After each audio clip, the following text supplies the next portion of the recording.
Good morning, everyone. I am Joymi Bernales from Bohol Island State University Main Campus Mathematics major.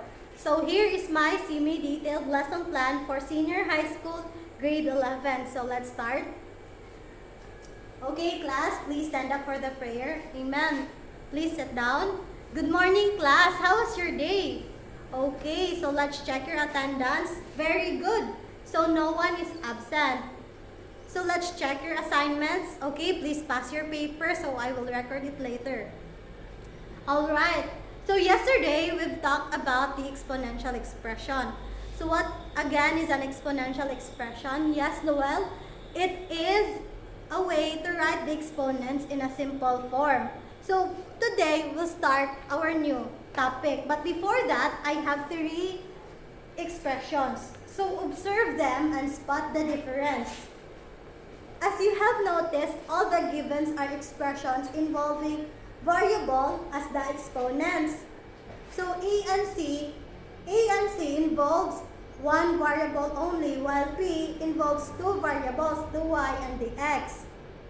So nevertheless, A and B uses an equal sign, while C uses an equality symbol. So all these three are exponential expressions.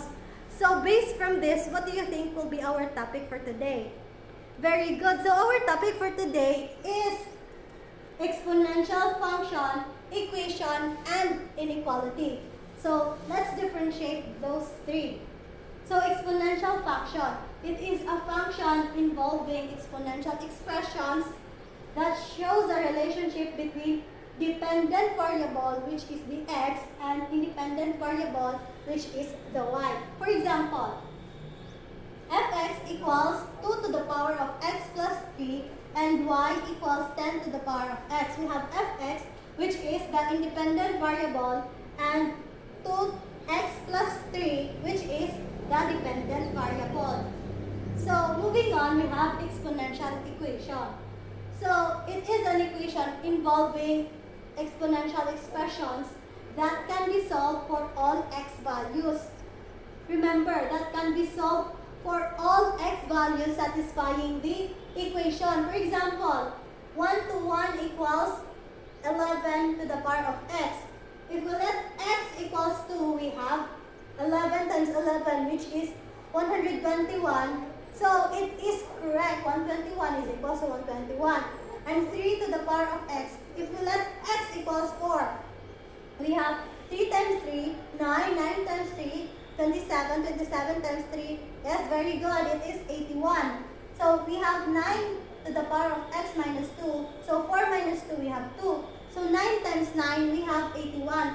So it satisfies the equation or the equal sign. While the inequality is that can be solved for all x values satisfying the inequality or the inequality symbol. So we have 64 to the power of 1/3 is greater than 2 to the power of x. So if we let x equals 1, we have 64 to the power of 1/3 is greater than 2. So it is correct. So the quantity of 0.9 to the power of x, if we let x equals 1, it is also 0.9.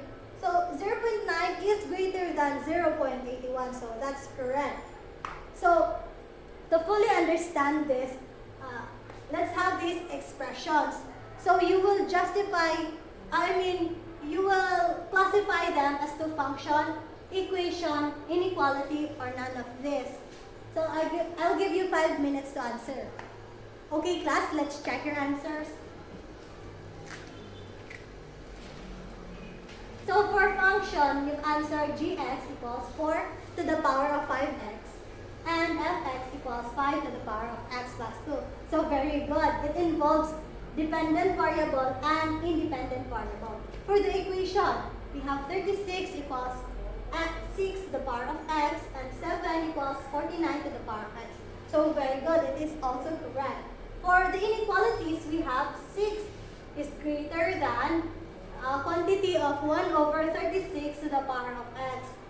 So very good. It is also correct. Well, the none of these, we have y equals x to the power of 5. So everyone got the correct answer. So let's have another example.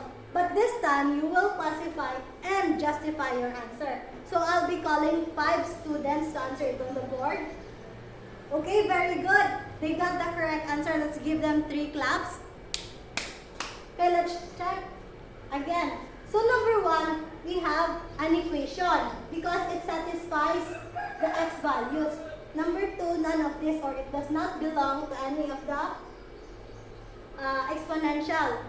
So number 3, we have the inequality, which is 5 is greater than the quantity of 125 to the power of x.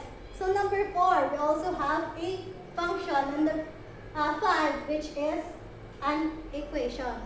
So based from this class, what do you think is the most important thing when you classify such expressions? Okay, very good. In classifying first, you have to find the function. If it shows a relationship between dependent and independent, it is a function. And for equation and inequality, you first have to solve for the value of x. If it satisfies the equation, it is an exponential equation. If it satisfies the inequality, it is an inequality. So, any questions and clarifications? None? Okay, so let's check if you fully understood our topic. Get 1/4 sheet of paper and answer this.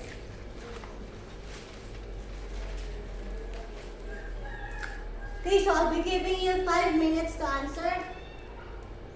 Okay, class, pass your papers, finish or not finished. And for your assignment, you can write it on your notebook or you can take a picture. Okay, that's it for today. Always remember that God won't give you problems that you cannot solve. Thank you and God bless.